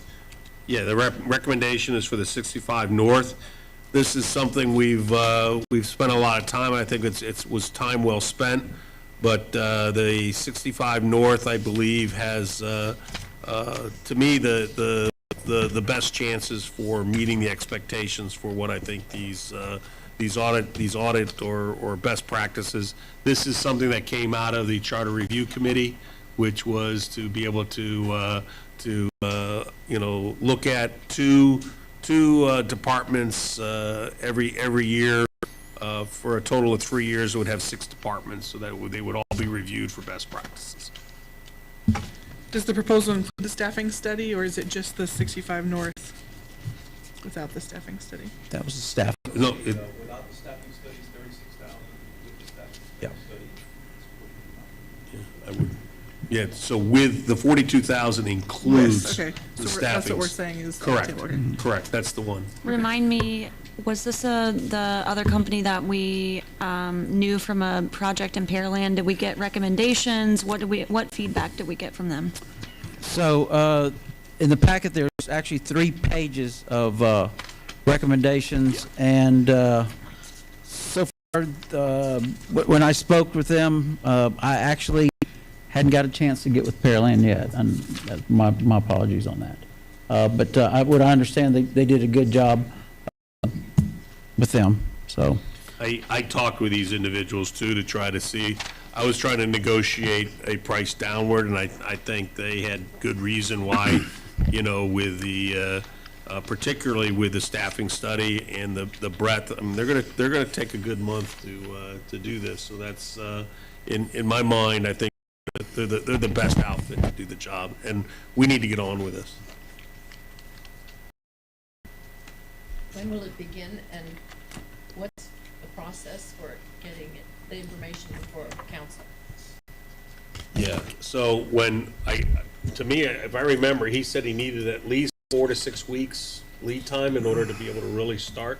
I don't know about that, Paul. Yeah, I'm looking right now. So it's not, they need some coordination time to be able to get together, which is, I believe, appropriate. I believe it's going to take them about 30 days to complete their assessment, and there would be a hard written copy, and I believe that they're going to want to have, I would suggest we have a workshop afterwards, would be my suggestion, not theirs, but mine. And is it feasible to put something in the newsletter and on the website that this might be forthcoming and citizens can submit information? Well, if you look at it, there's going to be a citizen survey, so we should put something in the newsletter for people who want to participate, make sure that we have, either a good subset of citizens or a good target area for that survey, because I'd want it as broad-based as we could. I would think they would run the survey. I mean, I would think so. Not us, Correct. I guess my question is, where is this money coming from, Jaime? It's been budgeted. So it's already been budgeted for? Okay. And did we budget this much, or are we good? Or are we having to pull from somewhere else, or?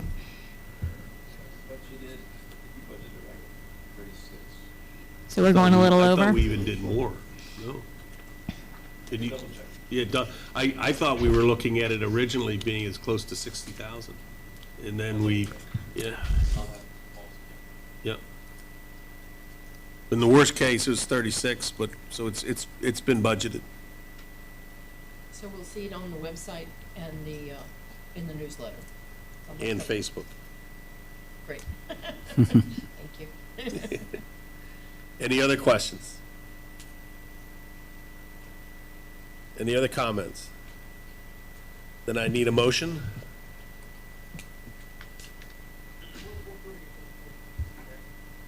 Yes.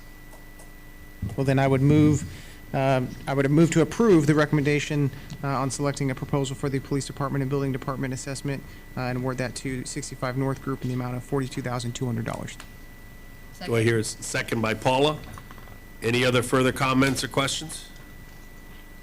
Then I call for the vote. All those in favor? Passes 7-0. Okay. Item number 9, consideration and possible action to review the terms of office of various members of the city committees.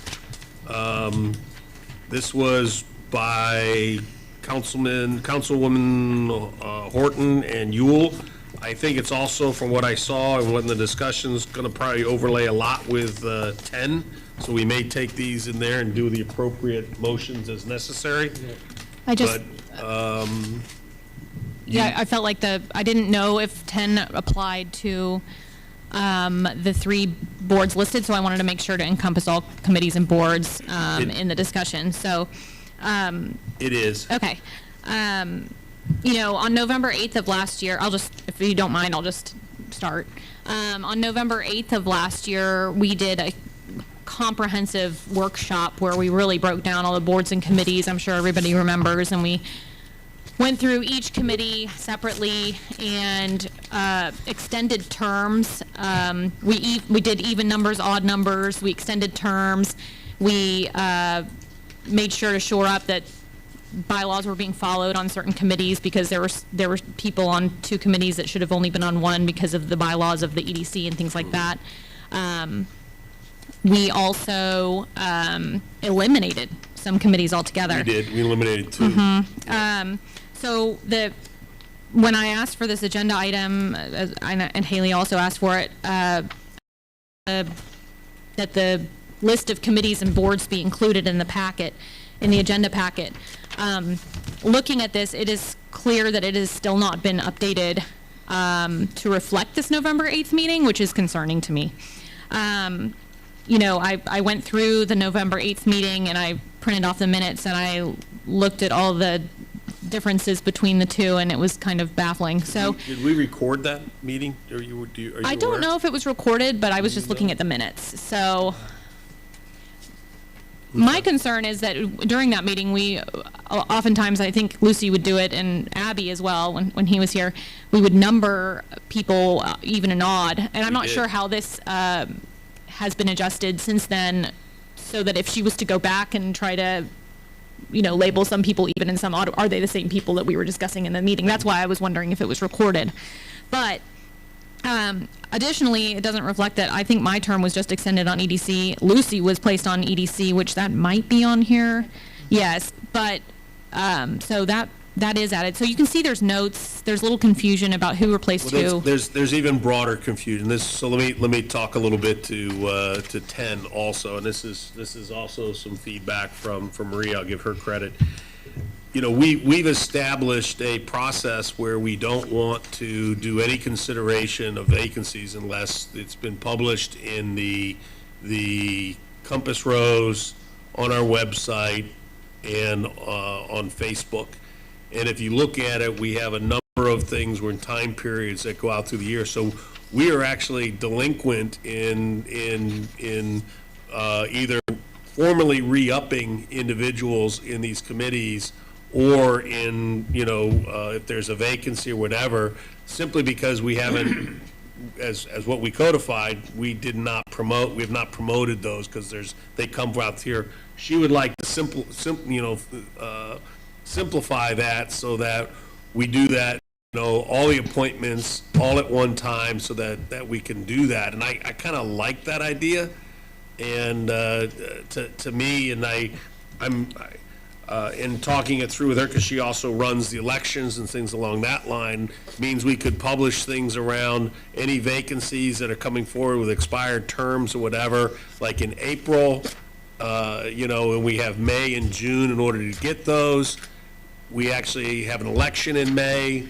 We would have June in order to have the people sat, and then July you would look at populating all the committees, so that people who are new on the city council, or as city councils evolves, they would have the ability to make sure they have input on those vacancies as they go forward. A lot of that is what other state and federal governments do, and I think it's actually a very good process. But my point here was I wanted to give visibility, just as I think you're wanting to give visibility. We are woefully behind here. There's confusion, and it's not crisp, and we need to do something about it. I appreciate the procedural aspect of that, but if we were to, I don't know if you're talking about extending terms to July for all the committees, because that's the first part of that agenda item was vague, and then it listed particular committees, so I didn't know exactly what you were referring to. But my objection to that is that this would possibly preclude Chase, Paula, or myself from having any involvement or a voice into who would serve on the committees and boards. I mean, we don't know what's going to happen in this election. We've been elected to serve the city, and we don't know if we'll be sitting up here in July of next year. So I can understand that, and so, likely would be you wouldn't have had the input if you know, once if you don't do that, having been elected 2 years ago, you would have had that input. Right. So what my point is, I think I was kind of continuing down a path, so I'm going to kind of finish what I was thinking. Yep. My thought process is, you know, there's, like you said, many positions that have expired on various committees, including the Parks Committee, and also I've been made aware of somebody maybe not even living in the city anymore that's the Parks Committee chair. I don't know if that's true, but obviously there's so many people that are willing to serve that live in the city, that's something that's important. And also, you know, I just think that it's very important to keep this list updated and very current. And it's just disappointing to me that it hasn't been kept that way. And I know we've had a lot of turnover, and I know that the city secretary spot's been constantly changing. But I just think that this is really important, and it's easily solved if we just, I think Paula asked a long time ago for the committees and boards and all to be published on the city website, and for the term limits of each of the members to be placed on the website as well. And that's a good way of getting people to understand that they can apply for these positions. And it never happened. So, that's just what I'm trying to say. So if I take that into some maybe executable actions, I mean, it seems to me like that information on what we did, I thought was very valuable in that workshop. I'd like to think it was. But I'd like to see that done to make sure we create that, because I think that was very valuable work. Right? Yeah, this is like the list before that workshop. I think it was the input to the workshop. Right. Correct. And So if the minutes were have to studied, they could be believe there's updated. notes and there's things here, but yeah, I'm with you. This is critical. And I thank a lot of the volunteers who, even though their terms have expired, they have maintained doing their volunteerism during that time. But at the end of the day, I also want to make it formal, because there are formal decisions that these committees actually make, and they need to have the validity of being formally correct. What we could do is open up and advertise these vacancies now, all the vacancies now, and then say, okay, once these people are appointed, their terms will expire in July. And we could make them say, they serve 2 years and whatever amount of time. I agree. I mean, I think we should really look at that.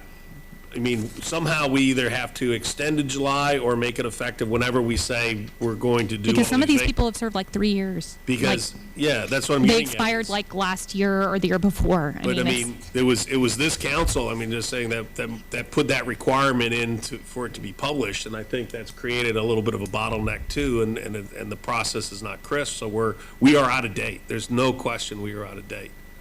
So what I would suggest is, I would. Yeah, if you go to the minutes for that November 8th meeting, it's all listed in there, when things are ending, when things were amended to. Absolutely. So if Yeah. you just go back and look at that, you should be able to easily correct this chart. And And if I can just add one thing, can we change the colors? It is killing my eyes. I can't see that. That blue is so dark, I can't tell. It's just as an aside. Your eye problems are not our So I've got some eye problems. problems. Reaching that age, Chase. But if you go to that November 8th meeting, it walks you through all of it. Yep. But Okay. what I'd like to make sure, because we'll get the city attorney involved. We'll put together a straw man, and whether it's in November or December. But I believe it's a very valuable to put all these in one point, so we can actually publish some once the terms come up, and we can populate and move from there, whether we re-up or replace or have to provide for vacancies. And I don't believe that all these committees necessarily require publishing in the Compass Rose. There are certain committee, the citizen committees, absolutely. Okay, there are certain committees that I think are like, you want to attract citizens and residents of Nassau Bay. But there are other like boards, right? The Nassau Area Management District, okay? I've been made aware that the CEO of Methodist would like to be on that. Well, he can't go on that until there's a vacancy. And I think he would be a very valuable asset on that board.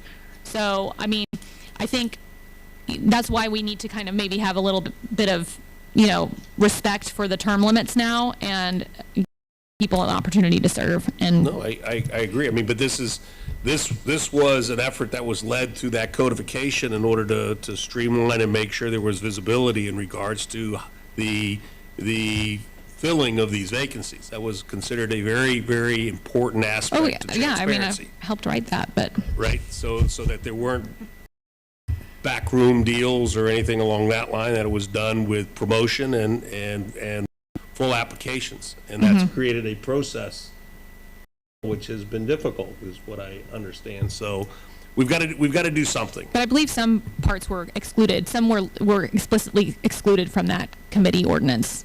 There were some that were listed as Some are excluded. done Is by that correct, state. Mr. Gregg? Do you remember on our committee ordinance we passed, there were some that were explicitly excluded from that committee ordinance? Some boards. I don't recall which ones. I need to go back and look. Yeah, me too. It's in our packet, guys. It's in the ordinance. Yeah. Correct. So EDC or Nassau Area District Planning Charter, whatever definition but the place, there's things, what I understood there was a difference between what we could require of those terms and those things, but at the end of the day, it was still the council's prerogative as to who we placed in those positions. And the part that was to say what is the process for a candidate was the same for all, even though there were certain things that were not. So that if whether we are considering a place on the planning commission or the planning, or looking at it for the Parks Committee, we would have the similar process where we would notify the citizens of vacancies, we would get a formal application, and we would utilize those applications in order to be able to fulfill vacancies, was what I understood. That was, I think, our intent. Yeah, so, yep, okay. Only other commentary I have, I mean, I agree with everything that people are saying here. I think that we definitely need to have this updated. It probably should be on a website with people's term limits so they know when to apply.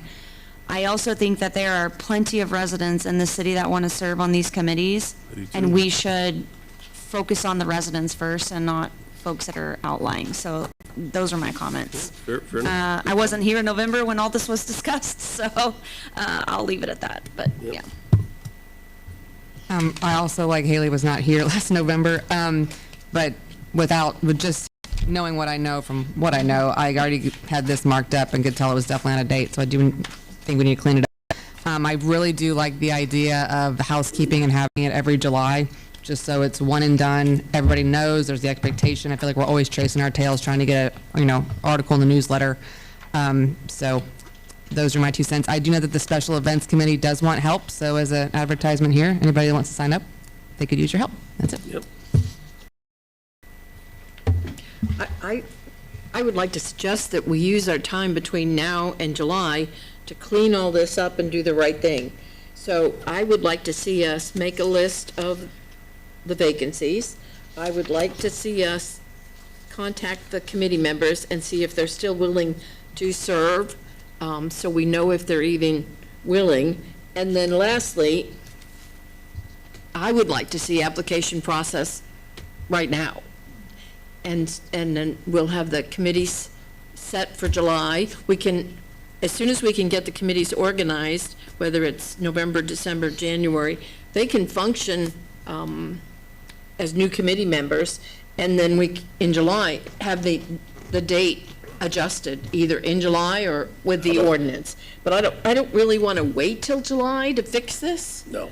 I'd like to see us. So identify I 100% expired. agree. So what I would vacancies. actually suggest, and I'll do this, is I believe no later than the November city council meeting, we should have a updated list of what the accurate reflection of the current makeup is, not the other one. We should have that. We should also have the list of those that are expired so that everybody can see that. And we'll work with a straw man from the input with Dick Gregg to say what, just again, that process and things like that. I hear that, we'd like to look at that maybe to fix it now and then have it end and have it redo, or at least let's look through that to see what it is.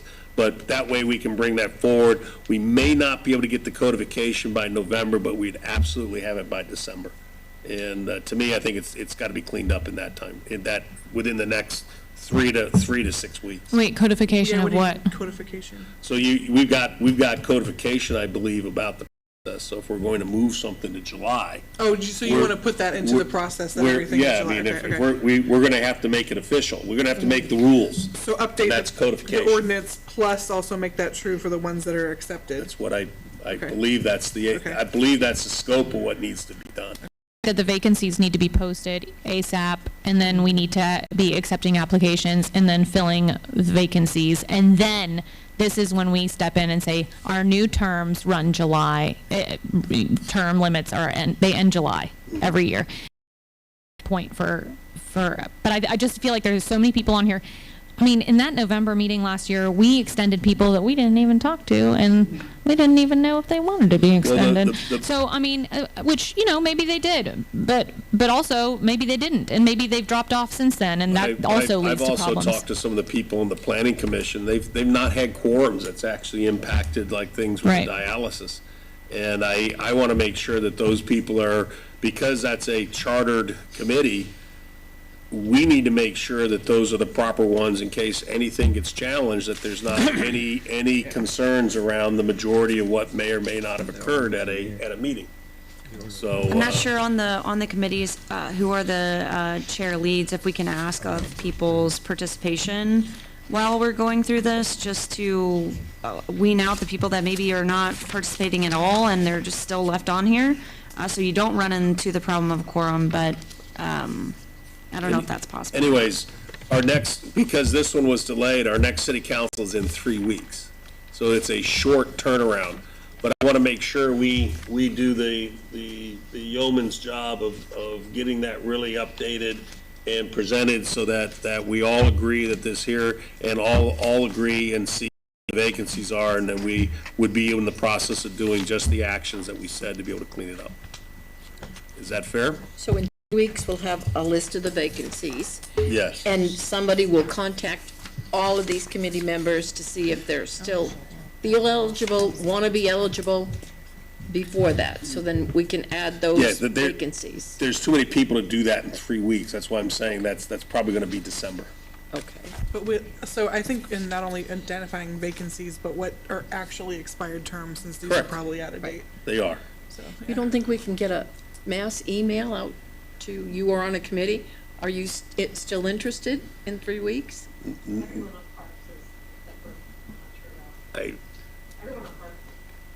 I think these people need to be communicated, because some people don't really communicate through email. Some people do. It's not as easy as working in an organization where you require a work email and people respond on that. This is personal stuff. But most of them have emails on this list, really. And I'm willing to go along with anything. I mean, I'm happy if we get it cleaned up in December. That's what I mean, is I'm with you. I don't want it to go on. Okay, so then once we do that, what newsletter is it going to go out in? Will it make it in the December newsletter? It'll probably make it in the December one, probably not in the November. Okay, so the vacant. So that would mean December, on or about the week, December 10th, or earlier, December 7th.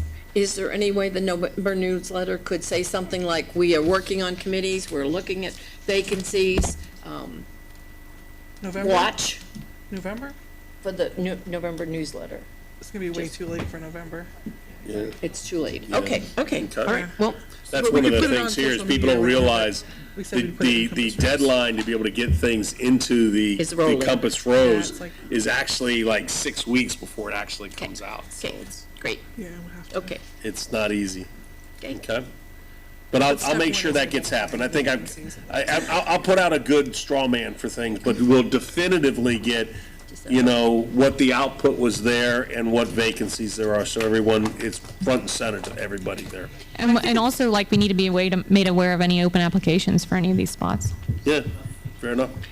And at the same time, I guess, these people that are rolling off December 23rd, they will be told, they're going to be told that we're redoing the process, and they'll need to reapply. We had the issue of people saying, I got kicked off, I didn't know I was getting kicked off, and I'm upset about it, so I just want these people that have volunteered in the past to be communicated with. Yes, so we if I remember in the discussion, that's something that's been very, very ambiguous, and basically if there was somebody who was going to be replaced, it would be the job of the mayor to have to communicate that. Okay. Can I make a motion? I'd like to move that the city secretary update, that's you, Maria, update and keep updated the master list of committees and committee member terms by the next council meeting, and that then we post the committees on the website showing which vacancies are and will be available, and then invite applications for these vacancies immediately. By posting in the Compass Rose. by posting on the Compass Rose, by posting on the website. Just say, Facebook. this is our current committee situation.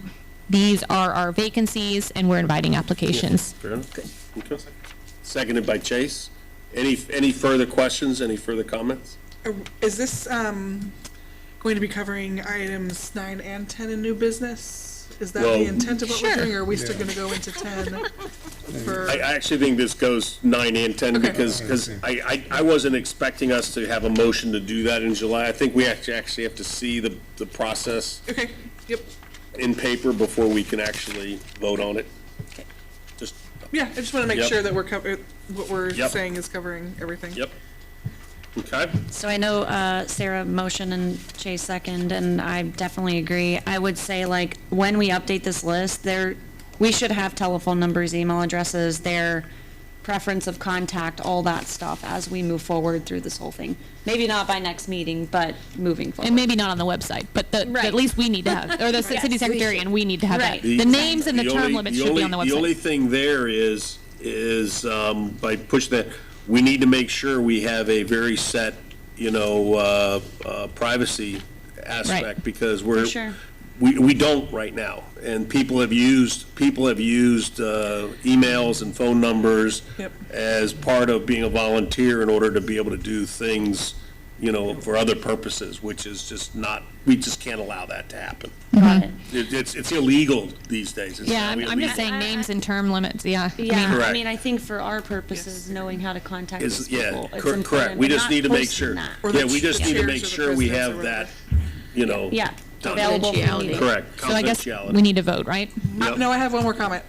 Maria, thank you for doing the best you have with what you were given. I know none of this is your fault. Yeah, and I don't definitely want to, appreciate I don't want you to putting think I'm this hounding together on in you. the form that it is, and I know that this is an outdated list, but I can see you have tried to make updates and put comments, so I appreciate that. Yep. Any other? I will just say that a lot of this information was already put together, and this is what was in Handed our off. system. Yep. So I will We'll go get to all work. of this wrapped up, get it Consider the looking colors as nice, well, no just- blue. Yeah, just read the November 8th minutes. I'll hand them to you. You can have I know them. exactly what you're looking for, so. Go with a light blue and a pink. Yes. That'd be we'll- perfect. And thank you, Maria, for all your hard work and trying to So get us any straightened other up. questions, any other comments? Then I'd like to call for the vote. All Do those you in- have the motion, Maria, or do you want me to read it again? Read it again.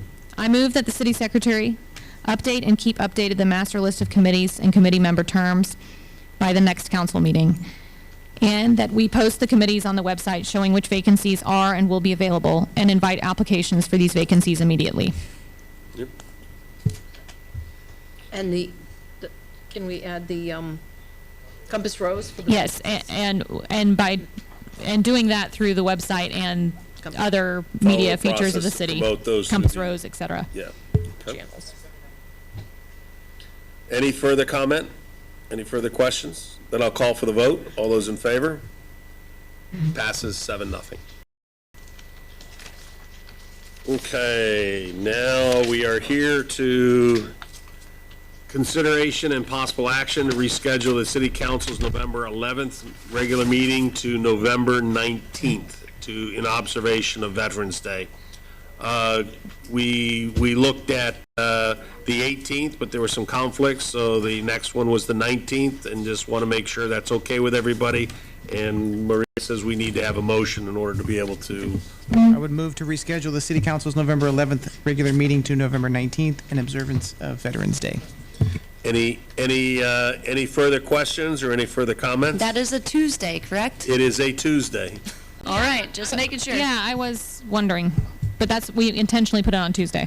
Okay. Yeah, we didn't want, we pushes it into Thanksgiving holiday week if we go the next week. We can do that. Well, from November 11th to the 18th. The 18th is a No, Monday. the 18th there was conflicts with people when that was done. Oh, okay, okay. I'm fine with Tuesday. I'm just clarifying. I made the Okay. motion. Yep. Second by Lucy. Any other further questions or comments? Then I call for the vote. All in favor? 7-0. And that concludes our public session, and I did it by 10 minutes after 9. We are now, the city council will now hold a closed executive meeting pursuant to the provisions of Chapter 551 Texas Government Code in accordance with the authority contained into 1, Section 551-071, consultation with city attorney regarding pending or potential litigation. It is 9:10.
Okay.